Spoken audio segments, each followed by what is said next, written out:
Got our new panel here, friends of mine, as well as filmmakers.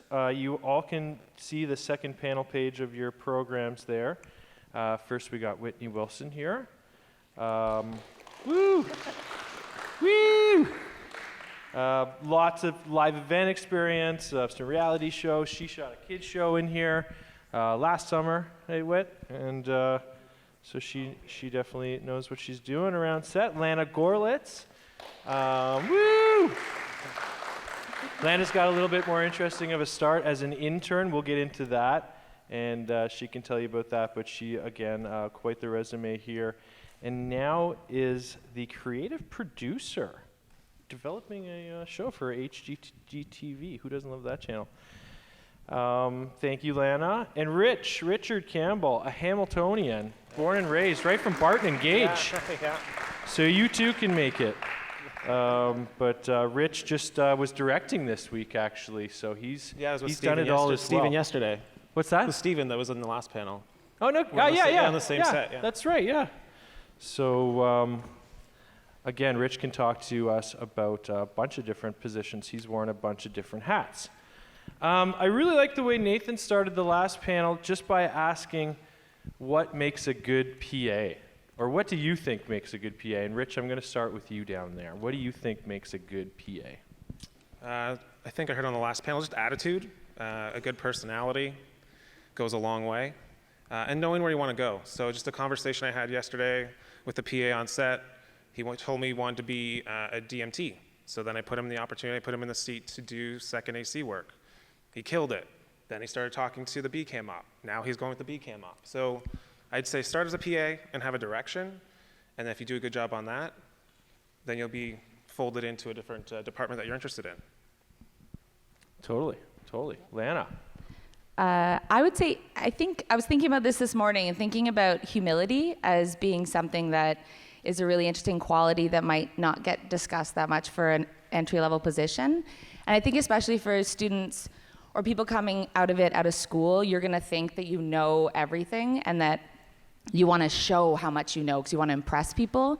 But actually in that position, I think if you're able to really sort of stop and listen and have a little bit of reference for the person that you're learning from, it gives you an opportunity to not necessarily show off because you don't actually know and no one's expecting you to know, but actually come in open to learn and to listen and just be like a little bit humble about it.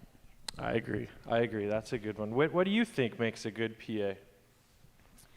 I think first and foremost, just to your point, being a sponge and having that willingness to learn absolutely everything you possibly can while being on set. That usually really stands out to your production managers and other people on the team. And then secondly, being a team player, because the machine is a team gig. So everybody has their role, but it only works if everyone works together. And so knowing that this might be your job, but there are other people on the team who may need your help, always being ready to step in and assist wherever you can, that always stands out and really helps the machine to continue working. Like be a step ahead. Like if you're a PA, a good PA, you're a step ahead, and when someone asks for something, you already have it. That's always a good thing. And I think actually also with that team player element,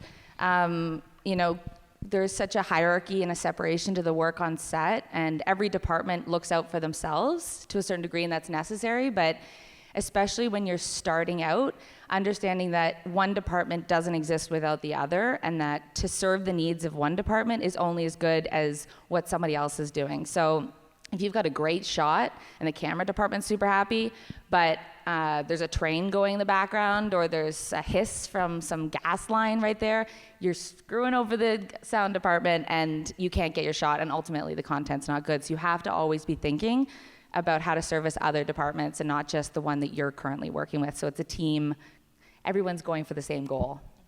So true, and I think the last panel kind of said a similar thing, like, I don't think we can stress enough, like, just having a good attitude, really. And people, like, I know the film industry gets that little kind of, there's a little bit stuck up, or, maybe, people are a little That's just uppity, you, or Zach. It's mostly just me. It's mostly just me. But again, like, I've always found everyone really approachable. Even in life in general, you just go talk to people and communicate, and you'll figure out that attitude, it's And ask really. questions. I think, Yeah. if somebody is not willing to take a moment to answer a question, especially to someone new, they're not worth spending time working with. Like, if they're good people, they'll take the time. Obviously, there's moments to ask questions, and there's moments just to leave people to do their job, so be a little bit cognizant of that. But I love when people ask me questions. Like, we're all curious, and we're in this business because we're interested in it. And so if you show interest, we'll give it back to you in appropriate moments. Totally. And that's a good point. Just the interest in general, just the fact that you're all here doing this today, you're interested, you're into it. Like, what a great first step, believe me. I want to talk, the last panel talked a little bit, but something that we do feel carries a lot of importance, especially for your first couple days on set, is learning the call sheet.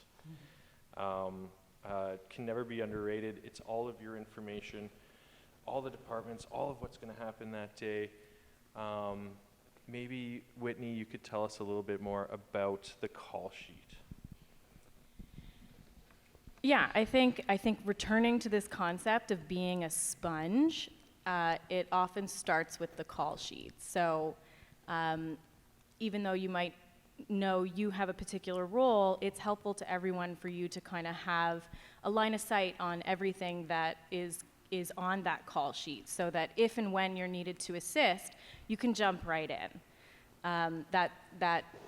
And you can also work to help other people stay on schedule. So if you notice that things are falling behind, or there are items that are coming up, if you're available, not doing anything, you can always kind of step in or ask the right person how you can help, so that you can help stick to that call sheet.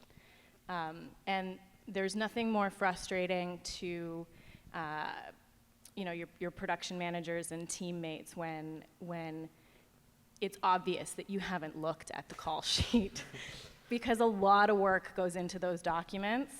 All the departments work together to make them exactly what they need to be. So just make sure you're always looking at it, and keep it on you. Like, always keep it at the ready, because it's a super, super handy document to have. And as a PA, you should have extra ones if anyone needs a call sheet as well. Absolutely. Yeah, it's the classic thing you hear on set is like, when's lunch? It's like, look at the call sheet. Like, people just get so used to saying, look at the call sheet.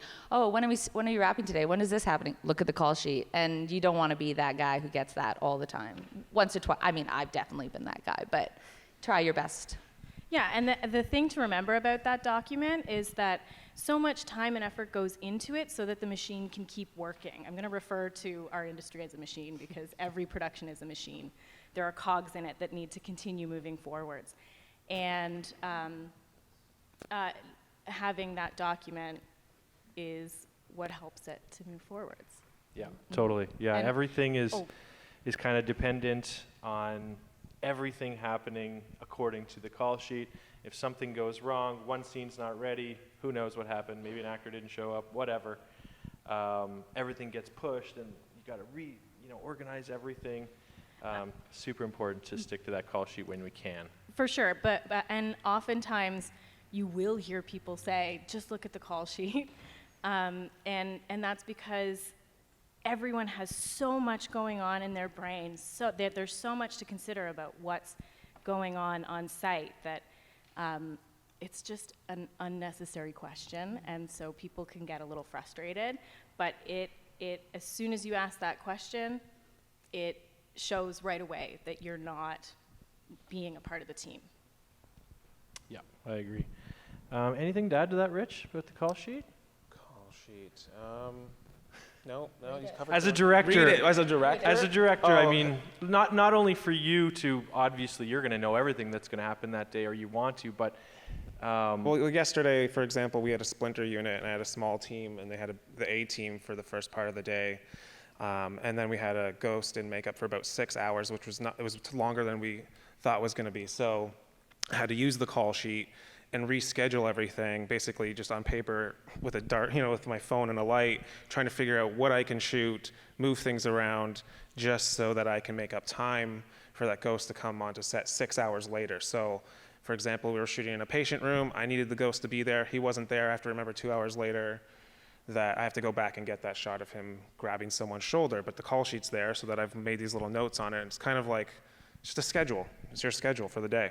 And you just use it also as a check mark, like, got this, got that. I also think there's a lot of other resources on the call sheet that might not be apparent as, like, obviously the timing and what you're doing, but there's also, boring but necessary details like where the nearest hospital is. Very or important. like I do a lot of, I used to do more when I could travel, but I would be in a new place in the States every week, and I know that someone back home took the time to look at where the nearest hospital was, what the weather was gonna be, and like even on bigger shows, the final page is gonna be your crew list for the day and their call times. And so what a great resource to be able to like, okay, I'm new on set and I see I'm really interested in getting into the sound department. And it's like, I don't know any of those people, but look, I can see here what their jobs are, what their names are. I can go introduce, oh, are you so-and-so and you do this thing? I'm interested in that. Like, it's your one-stop shop to everyone on set, where they are, what they do.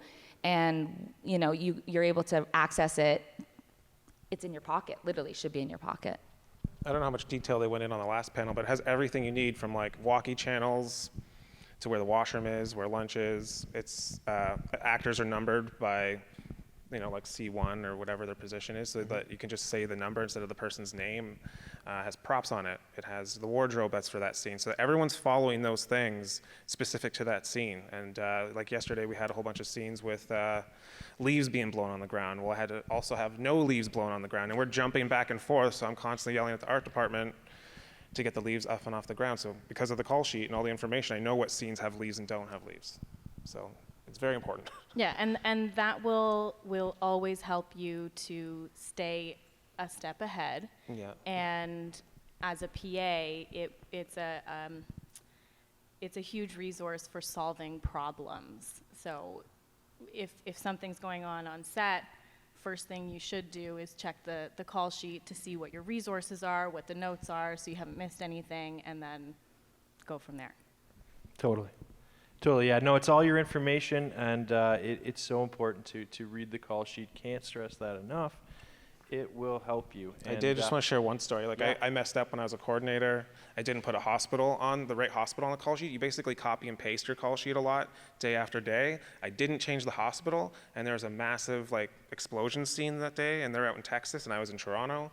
I got in a lot of crap for that because I didn't really think about it, didn't do a thorough check, and I got my ass chewed for not having a hospital. Nothing happened, but it's very important to have that information on there. Yeah, that information's got to be correct. Especially when you're traveling and you don't have internet. Like, I think a lot of us are like, oh, you'll just, the hospital thing seems dumb because you're like, just put in your GPS. Yeah. But I shot in Panama and I had no cell reception, and everything I needed to be on that document. Like, it was our lifeline.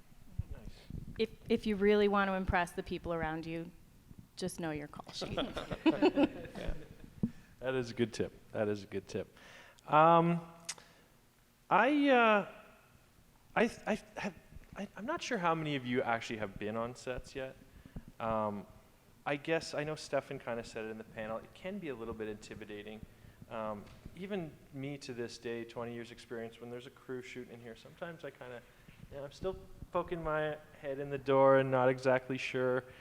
But I wanted to ask you guys about your first day on set, or what you remember.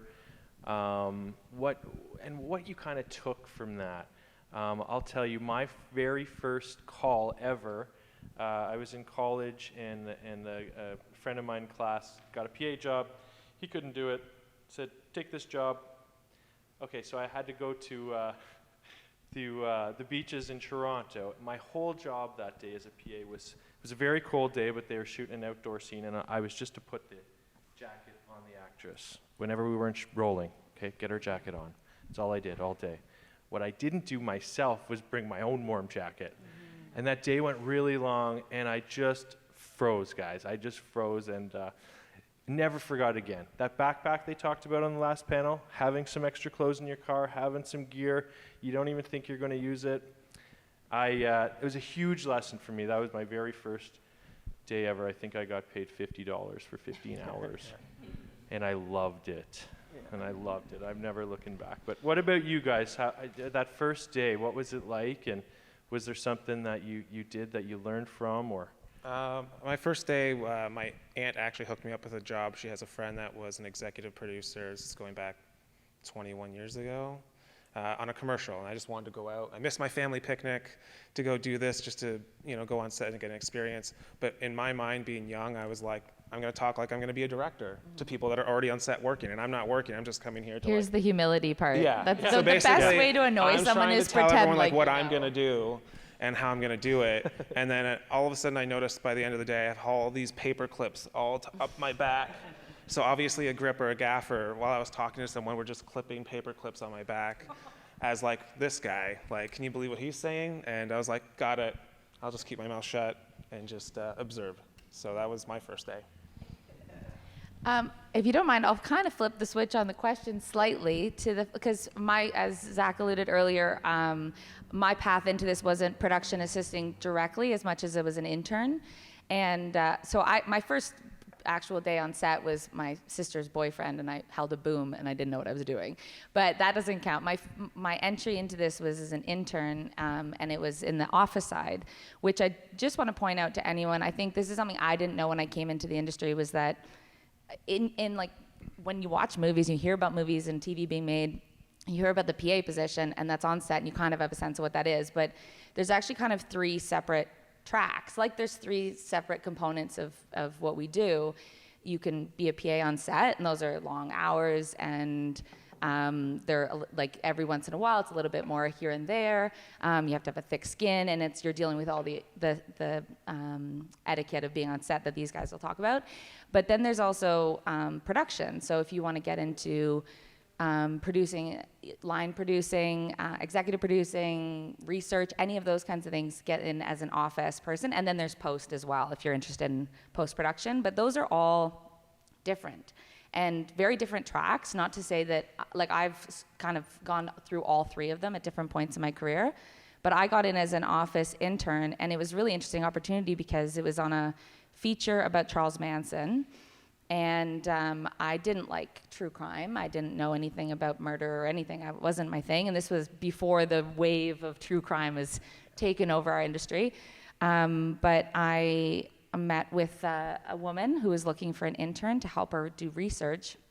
And it was like a 6-month internship. Like, it's a long thing compared to PAing, but I got an inside scoop into what actually takes to get a production off the ground, not just executing it, but like thinking about all those things ahead of time. And it was such an interesting opportunity because I ended up getting paid 2 months into it because they realized that I knew what I was doing and I was of value. But it was a different way to think about getting into the industry because my first day on set on that show, I already knew everything about the show, but I didn't know set. So it's just keep an advice as a tag to that is like keep your options open when you think you might want something, but if you're presented with an opportunity like me to go into the office, try it. If you get post, try it.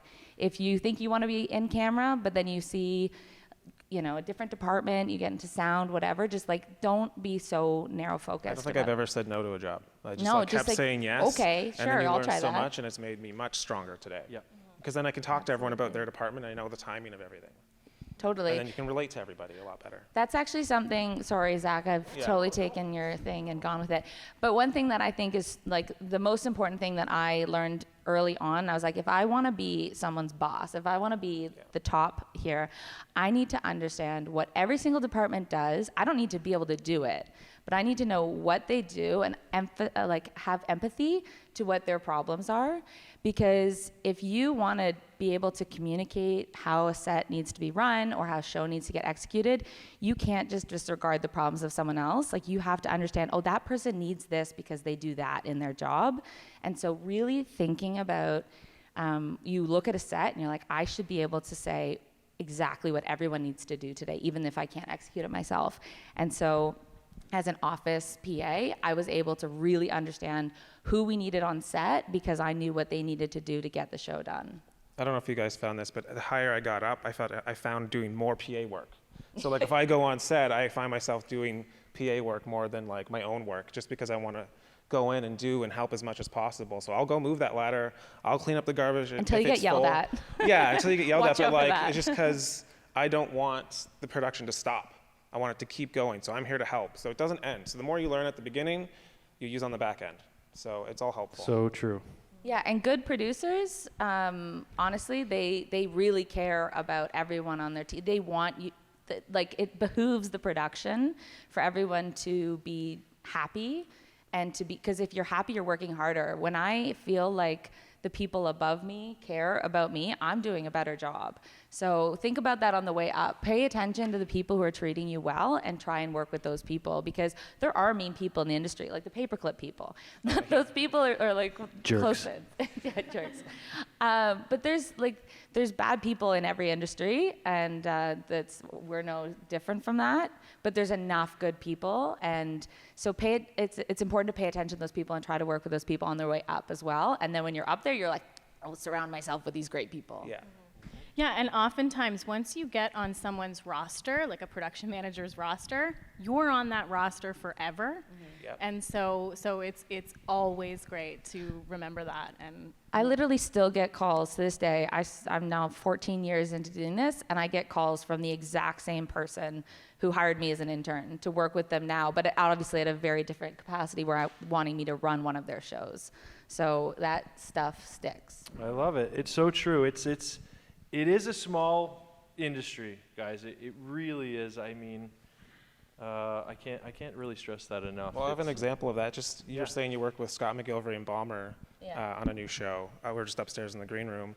So Brian Balmer, when he started out, I had my friend PA on that and the art director, and they needed to renovate someone's house. So then they asked me, and I had my cousin go on the show. So my cousin's on the Brian Balmer show, and they renovated his bathroom. So I know Brian that way, and I got people on that show. And then Scott McGilvery, like we know a line producer that works on there, I got him that job. So it's just like a small world. We've never met, yet we know the same people, and like it's been 15, 20 years, and yet it's still the same intertwining circle. So everyone knows everyone.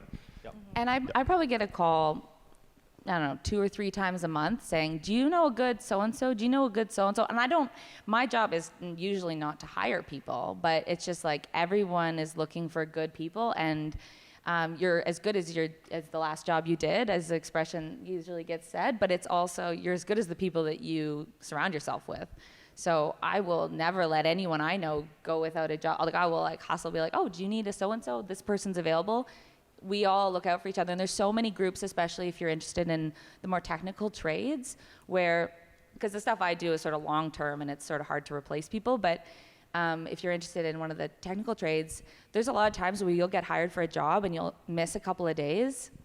You're just gonna need to have people that you trust to fill in for you on those days, that you can say, oh yeah, I can bring in my friend so-and-so, they're gonna give you no problems, whatever, and then those people are gonna do it back to you. It's like that amazing cyclical relationship of doing a good job and being, it all comes down to doing a good job and being a good human. I think that's the end of it. We expect you to do your job because that's why you're there, but whether or not you can be pleasant to be around and not a jerk, great, you'll get jobs forever. Absolutely, I agree. And then managing your relationships. So when you work with a great team and meet a bunch of people, it's always good to stay in touch with the people that you've worked for or worked with, because selfishly, we're all out there wanting to work with good people.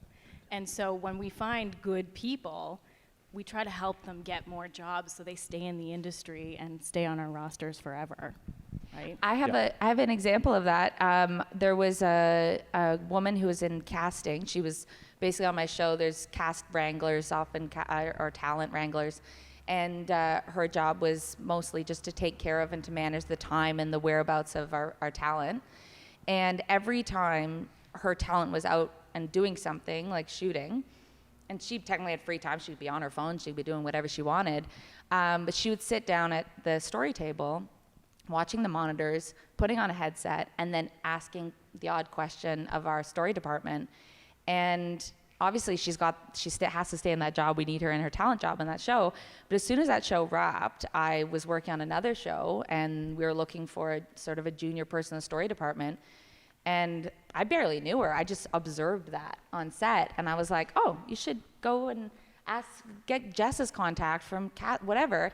Turns out like now she's gonna get right into the story department just because she took that initiative on set. She didn't bother anyone. She never took anyone's seat when they needed it. She never had anyone's headphones, but she found that she just made that little impact to and you're like, oh, we want to bring people up because we were all brought up by somebody. Absolutely. And just to that point, like networking again, like when I started, I was like a pretty rough 18-year-old kid, and I just thought networking is not for me. I'm too cool for that, and that's not the way I'm going to make my career. But I learned really quickly, like, you do need to network, you need to make friends, everyone here should even exchange phone numbers or, hook up on Facebook or whatever. Like, just, it's truly important to stay in contact. And as Whitney says, even after a show's done, you got to stay in touch with those folks, see what they're up to. You'll know, and they'll be the ones that are getting you a job inadvertently too, So it's very important to network, even if you don't love it like I do. I'll be the first to say that I hate networking, but as a production manager and line producer, that's basically my job. I need to know all of the people who are out there for each of the roles. And from a PA perspective, I personally am quite close with any PA that I've ever worked with because I know that they'll continue to move on, and who knows what role they may be able to join another production of mine in later. But so all my PAs, they were friends on Facebook, we follow each other on Instagram, they text me every once in a while, they call me every once in a while, just asking, what jobs are available or asking questions about other roles. And I think when you find a good production team, a production manager, or producer who is clearly interested in talent development, stay connected with those people because they'll really help you to move forward. I just want to also make a note on that because I love to network. I love talking to people.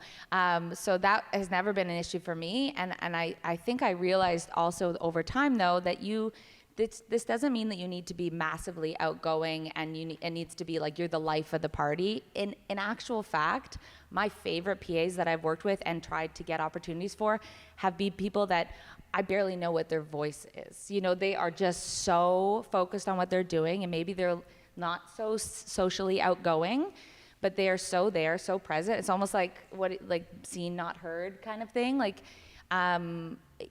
there's an element to the job that is also not being the center spotlight. You have to kind of defer that to the other roles on set, and like your job is to support that person, and you can do that really quietly and without any sort of outgoing personality. The effort, you just have to think of it like submitting your timesheet is not fun. It's just something you have to do. Send that one text once in a while to people to stay connected. Doesn't mean you have to be best friends, but just like make it part of your job to stay connected, even if it's not like a fun thing for you. For networking, for me, what I do from the beginning is if I get a call sheet and it has someone's phone number on it or emails, I keep all of them in my cell phone, and I give them, and I put the position and the show that it is. So now that I'm in the position to hire people or someone needs someone, I just have a Rolodex of people, and I know in my head who's good, who's not, who they're connected to, so I can just pass that information on. And then networking, going on to the networking part, we're contract workers, so there's times where you're down and you need a job. My wife doesn't get it. I just text a whole bunch of people, being like, I'm available, and that's it. And then she's like, well, aren't you gonna go look for a job? I'm like, I did. And it took 20 minutes. Well, and also, so, that's it. I feel like a one-note horse here, but also going back to humility with that, you kind of have to suck your ego up a little bit sometimes. You want to think, sometimes you're lucky enough that just the timing works out, that your job gets to your job. But sometimes, maybe even you had to say no to a job, and then there's a lapse after that one into the next one's there. And so nobody wants to put themselves completely out there to say, hey, I'm not working, because it suggests this feeling of lack of value, or that you're not you're not good enough to be working. And that is so not the case in our industry. Like, there's ebbs and flows that are so unpredictable. I know right now is the busiest I think I've ever experienced. Like, it's just impossible to crew people, so get applying. But it is, you might get to January and everyone's just like, crickets, like what is happening? And so I love January work. Yeah. I know, I do. It's dead, but if you have a job, it's great. It's amazing, but Yeah. it is one of those things where you might have to I have a couple of DP friends who are like the most skilled, recognized, like they are people that have done the most amazing projects. I still get texts being like, hey, haven't worked in a couple weeks, what are you working on? And it's like, it doesn't mean that they aren't good at what they're doing or they're not like totally top of the list. It's just, the industry is that. So just, you have to sort of allow yourself to be a little bit humble in that moment as well.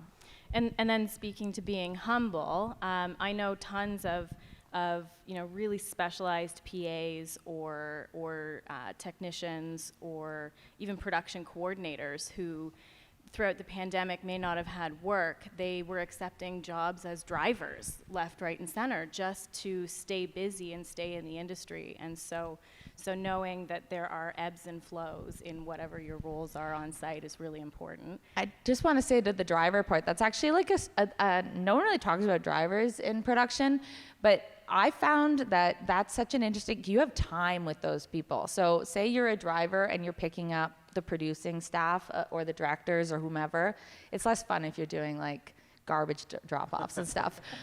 But I've been like recently, I was doing a shoot and it was for Vice, and I don't have a car. I have to ride my bicycle everywhere, and so I needed to get shuttled to and from set, and I spent an hour each direction with the same person for however many times. And they were so amazing. Like, I mean, you want to be spoiled. I have to say, like, everyone, when you get to a certain position, you're like, ooh, I get to get, someone brings me the coffee today, not anymore. But I said one time just under my breath that I liked a certain kind of drink or something. And next time they picked me up, it was in the car. And I was like, wow, that's amazing. What a stupid small thing. I feel like a queen. It's like the smallest little gesture, but I was like, oh, they listened. Oh, they care. Oh, they're being proactive. Oh, I'm spending an hour with this person every day. And as soon as I got to set that day, I went to the line producer and I was just like, is there any other positions we get this driver? Like, they're really good. And like, I really think they're showing an initiative and they're listening. And They brought me wine. it was not wine. It was wine. Neither confirm or deny. But it's another position that, and going back to my point of like, don't be so stuck on the track that you think you should do. Really, just like every day, take an opportunity. And like a driver is one day a driver, is next day something else. We have a PA friend who is just curious about audio, is now getting into audio, and those people are going to make those opportunities. So, and never even had touched a microphone before. So, just a story time. At the beginning of the pandemic, I got a whack of shows that needed to be crewed really fast. And at the beginning of the pandemic, I don't know if you guys experienced this, but it was harder to find people because of CERB and the other things that were going on. Yeah. And it was hard to find people. But there were so many people out there who were unemployed. And so my partner works in restaurant, and I needed to hire a whack of drivers like overnight. And so I reached out to all of his server friends and hired them as drivers, and they ended up being such hard workers, so good at that job, that I continued to hire them in different roles. So, and one of them, just for example, after a year of working as a driver and PA, is now my left hand as a production coordinator. I work with him every day, all the time. And most of those people have actually stayed within our industry now because they excelled, but started as drivers, and now many of them are production coordinators. So it's interesting. The path is interesting. You never know, and that with a good attitude and hard work, you never know. One question we got to get to, we're running out of time so quickly here. There's a question from the audience. Do you guys think that you could work as a PA as your second career? You already have a job, but you want to get onto set. Is it a smart thing to do, or do you think you got to quit your job and jump into PA? I'm happy to speak to this. Yeah, I was like, it's Yeah. a good segue. Yeah, from her last yeah. one. Totally. So, a little bit about me. I didn't actually start in film and television. I started in public relations and corporate events, which was very boring. And at the beginning of the pandemic, I lost every event for 2 years in the span of a week, and it was absolutely terrifying. And I had no idea what I was going to do, talked to some people that I knew, met the right person, and got hired as a script PA. This was like 2 years ago, 2.5 years ago now. Got hired as a script PA with no formal education in film and television whatsoever. I had no clue what sets were all about, no clue the hierarchy, how the technicians were organized, nothing like that. And fast forward 2.5 years later, and I'm a line producer now. So the answer is absolutely yes. You can start as a PA as a second career. It's a little bit challenging in the beginning, especially if you're leaving a full-time career, trying to fill your roster and find that security. But it comes down to networking. There are tons of jobs out there, so you just need to know where to look, how to talk to the right people, using Facebook as an amazing networking tool. I use it all the time. Yeah. I use that That's producer where I one on hire from. Facebook. I Same. need a Yeah. producer fixer crew. That's how I it's know the if the best one. industry's busy or not. It's so good. Yeah. If I'm really stuck, I always go to Facebook first, and interview from there and hire people. And so absolutely, you can strategically segue into film and television as a PA. Just stick to it and know that there are ebbs and flows, and it can be a bit bumpy. I Totally. was just going to jump in also on trying to manage both maybe at a certain point. Like if you have a job that you know that it has set hours, maybe it's part-time, maybe it's Monday to Friday, who knows. But the good thing about set PAing is that there is no Monday to Friday in our world. You know, you'll shoot weekends, holidays, Christmas, whatever you're shooting. You could potentially be shooting 365 days a year if you're lucky. And so if you, versus like office or post work, with being a set PA, if you're on someone's roster and like it comes up all the time, it's like, oh, I need somebody for this Saturday. It might just be a one-day job, but that might be a good way to just sort of dip your toe into it. If you don't want to completely shift, you want to keep your career, and you can do that. If you're on someone's roster as a daily, that's what they call them usually, then, you know, especially right now with COVID still being such a big thing and sets on really big lockdowns, they're turning people away a lot because of testing still. And so at a moment's notice, you might get a call, and especially if you live in Hamilton, the city is just bumping with stuff that you could just do the odd day and just test it out and supplement your other career until you want to make the jump. Totally. And I think, you know, when you get into the film industry, you become a freelancer really right away, right? So it's tough. I mean, like for example, if you work at Rogers or something, I don't know, video store. I don't even. There's not even video. Jumbo stores. Video. Jumbo. So you work at Jumbo Video. Like how bad is that example? I worked at Blockbusters. But, you know, I also worked at Blockbuster. There's still Blockbuster. one 10 out free there, I rentals a think. week? Let's do Yeah. it.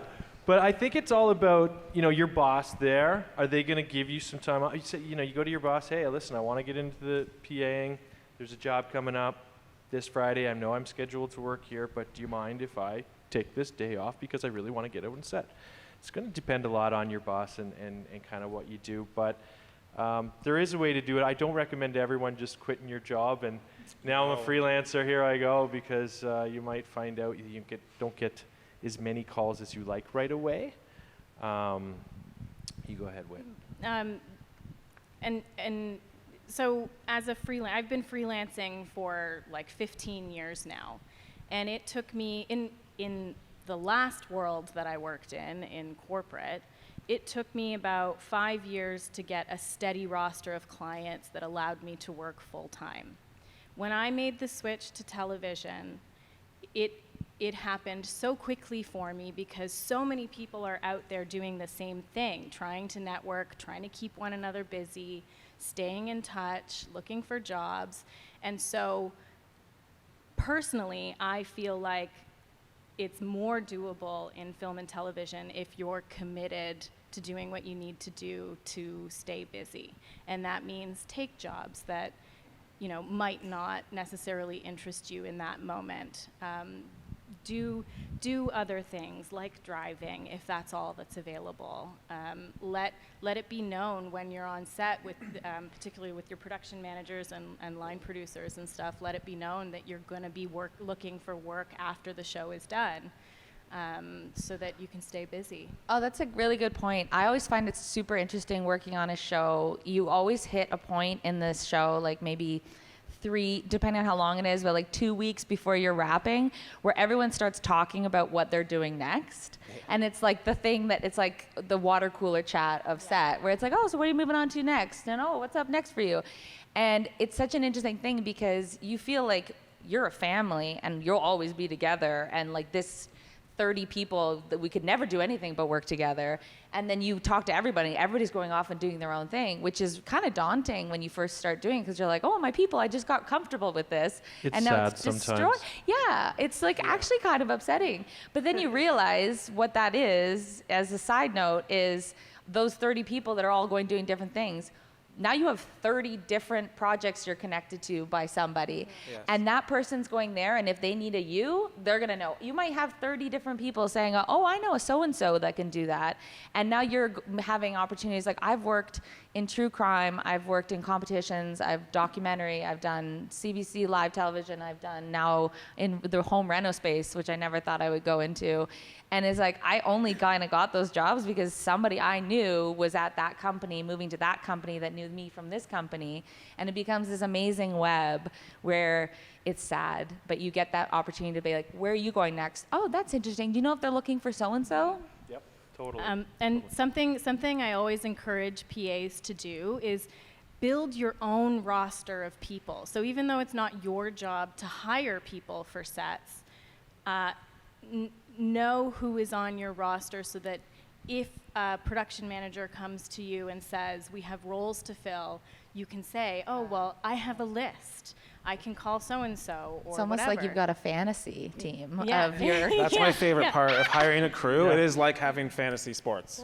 It's like Yeah. you're like, who do I got here? Are they available? How much Yeah. do they cost? It's great. And some of the most impressive PAs I've ever worked with come to me right at the beginning of the show and say, I have a roster of drivers if you need them. I have a roster of PAs if you need them. You just let me know and I can help. Oh, and something, I don't know if they talked about this at the first panel, maybe sounds like it based on the backpack comment, but get your driver's license if you can. It's on my notes. That's the Absolutely. very Driver's Please, license. driver's license. It's We really hired important. a PA, and we were like 2 days from getting ready to shoot, and it was like, okay, so who's gonna pick me up? And it's like, sorry, you're the one picking people up. So driver's license is ultra important. paramount. Driver's license and a good attitude. I still pick people up to this day. I still, if they need to get picked up and they're in the East End of Toronto, we're going to Hamilton. Let's go shoot. We're doing this.